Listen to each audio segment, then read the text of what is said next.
vocês, professora Cris Miura. Hoje, fala o seu nome. Não quero me apresentar. Meu nome é Gisele. Fala, galerinha, tudo bem com vocês? Professora Cris Miura e Gisele Santana na área. Salve, galera. Beleza? E hoje é dia de falar de coletânea. Sim, pra você que acha que a coletânea é a vilã da sua redação, segura aí, porque depois da vinheta você vai saber tudinho sobre como usar a coletânea na hora da prova. Bora lá então!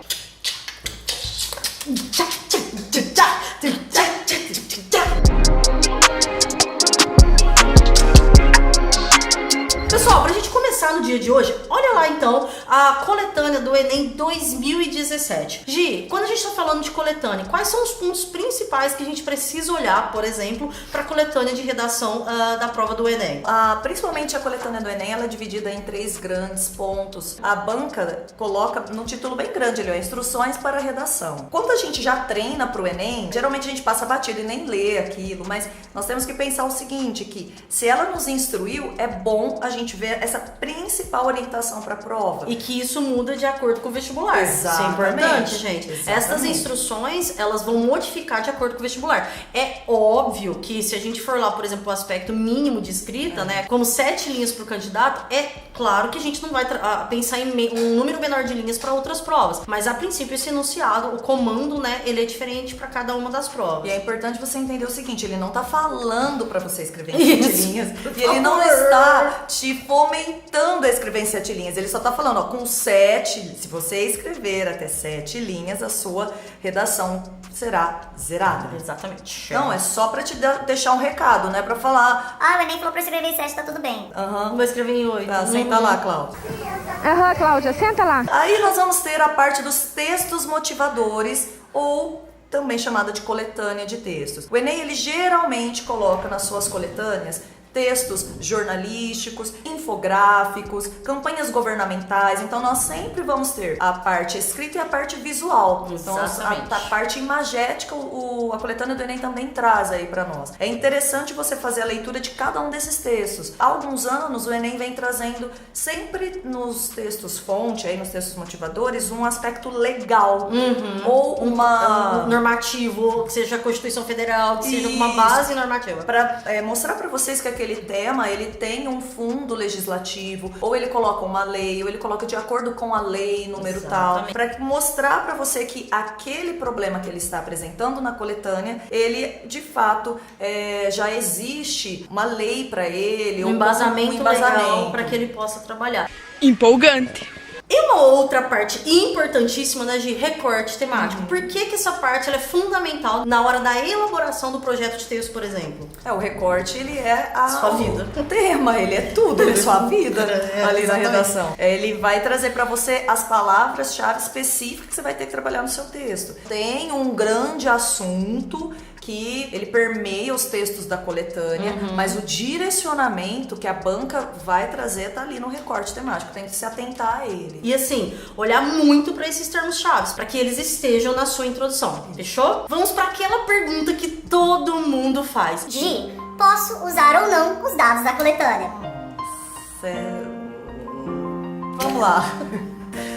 Galera, Foda, hein, gente? Vai estudar e ler.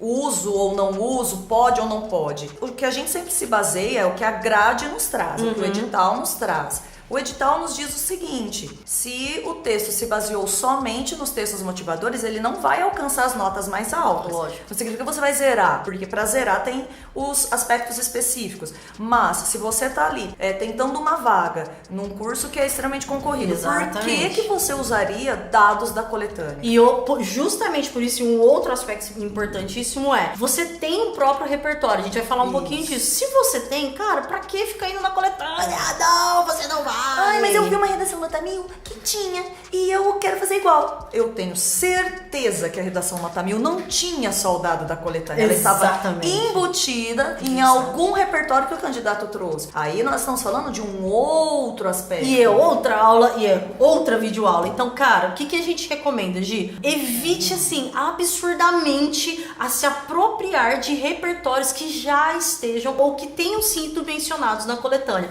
Traga o seu próprio repertório. Exato. E pronto, final, né, Gi? Se prepara pra isso e ponto. E ponto.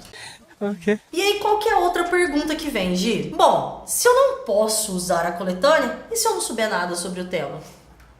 Putz, agora fudeu, né? Primeiro que isso é impossível, você não Sim. saber nada sobre o tema. Por quê? Porque você não vive em Marte, meu filho. Você tem uma no vida. planeta Terra. Não é porque você está estudando pro vestibular que você não tem vida.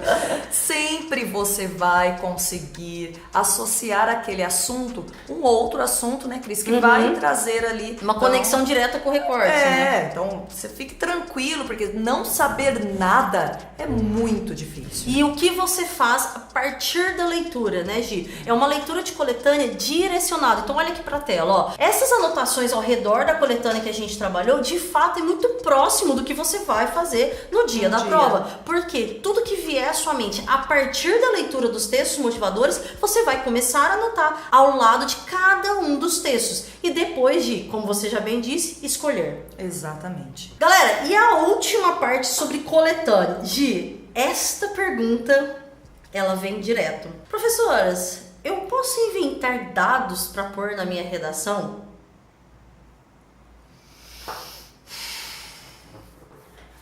Cara, você perguntar isso pra gente é a mesma coisa de você perguntar se o oxigênio é importante pra gente respirar. Se a água é líquida. Se eu estou feliz com essa pergunta. Olha bem pra minha cara.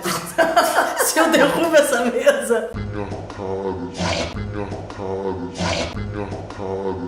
O sangue de Jesus tem poder, tem poder, tem poder. Meu, é claro que não! Pelo amor, você não vai ficar 3 anos de um cursinho pra medicina e dar um de destemido. Deixa eu colocar uns dadinhos aqui. Deixa eu colocar uns... Vou inventar, ninguém vai saber. Vou inventar, ninguém vai saber. Não vai Tem certeza de enganar esse corretor. Porque eu sou mal. A gente vai pegar ele, A gente vai pegar ele.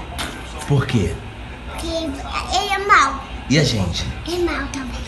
Gi, e isso a gente recebe direto essa pergunta, né? Parece que é uma bobeira, mas direto os alunos chegam pra nos perguntar, professora, se eu inventar um dado e colocar na coletânea, e colocar na redação? Claro que não, né, Gi? Deixa eu falar uma coisa, meu amigo. A pessoa que faz uma pergunta dessa é uma pessoa que ela tá querendo já antecipar a ansiedade que ela vai ter no dia de não saber o assunto. Exatamente. Aí ela quer que alguém neste planeta fale pra ela, tudo bem, você pode fazer isso. Que no porque caso aí, vai ser a gente. o que acontece? Você não sai da sua zona de conforto, você não começa a se preparar com os assuntos que você tem que estudar, e aí você começa a já querer liberar antes da hora o fardo que você tem para fazer com que o seu texto chegue a notas mais altas. Textos chegam a notas mais altas não inventando dados, claro, colocando os dados que existem, por isso que se chama comprovação de ideias, fundamentação de ideias. Não vai simplesmente criar algo, até porque a probabilidade disso não dar certo é muito